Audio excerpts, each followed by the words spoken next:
Hello viewers, আসসালামু আলাইকুম। আজকে আমি আপনাদের সাথে শেয়ার করব কালো জিরা ভর্তা। কালো জিরার ভর্তার জন্য এখানে আমি 50 গ্রামের মতন কালো জিরা নিয়েছি, 5-6টি শুকনো মরিচ নিয়েছি, 2টি পেঁয়াজ নিয়েছি আর 3টি রসুন কুচি নিয়েছি। তো কালো জিরা ভর্তার জন্য আমি এগুলোকে প্রথমে সুন্দর করে ভেজে নিব। কড়াই গরম হয়ে গেছে, এখন আমি এটার মধ্যে তেল দিয়ে দেব। তেল দিয়ে প্রথমে আমি শুকনো মরিচগুলোকে ভেজে নিব।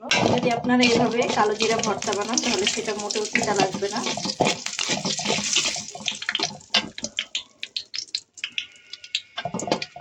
আর চেষ্টা করবেন কালো জিরার ভর্তার জন্য আপনারা শুকনো মরিচটা ব্যবহার করার। তো দেখতেই পাচ্ছেন আমার মরিচটা টালা হয়ে গেছে, আমি এটাকে উঠিয়ে নেব। পর্যায়ে আমি তেলের মধ্যে দিয়ে দিব আমার পেঁয়াজ কুচিগুলোকে, তার সাথে দিয়ে দিব রসুন কুচিগুলোকে। পেঁয়াজ আর রসুনটাকে আমি হালকা ব্রাউন কালার করে ভেজে নেব।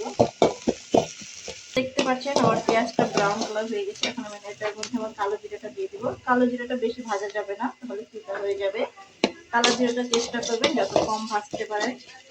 আমি কালো জিরাটা কিভাবে ভাজছি আপনাদেরকে পুরোটা দেখাবো।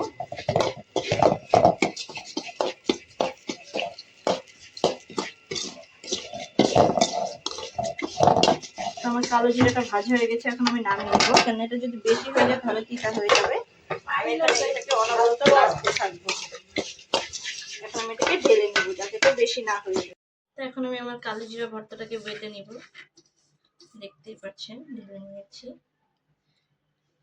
এরপর এর মধ্যে দিয়ে দিব পরিমাণ মতো লবণ। লবণ দিয়ে এখন আমি এটাকে পিষে নিব।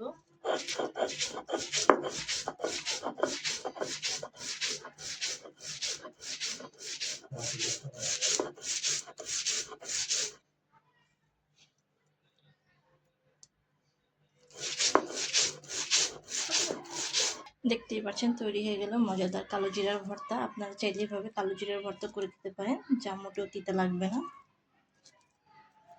কালো জিরা ভর্তার সাথে গরম গরম শিলে পোচা ভাত খেতে খুবই মজার হয়। আপনারা চাইলে ট্রাই করতে পারেন। দেখতেই পাচ্ছেন দেখতে কতটা সুন্দর হয়েছে আর কালারফুল হয়েছে। আপনারা চাইলে ট্রাই করতে পারেন। আর ব্লেন্ডারে চাইলেও আপনারা এই ভর্তাটাকে তৈরি করতে পারেন, তবে ব্লেন্ডারের চাইতে শিলে পোচা ভর্তাটা বেশি মজা হয়। তো আজ এই পর্যন্ত, আবার দেখাবো অন্য কোনো ভিডিওতে। আসসালামু আলাইকুম।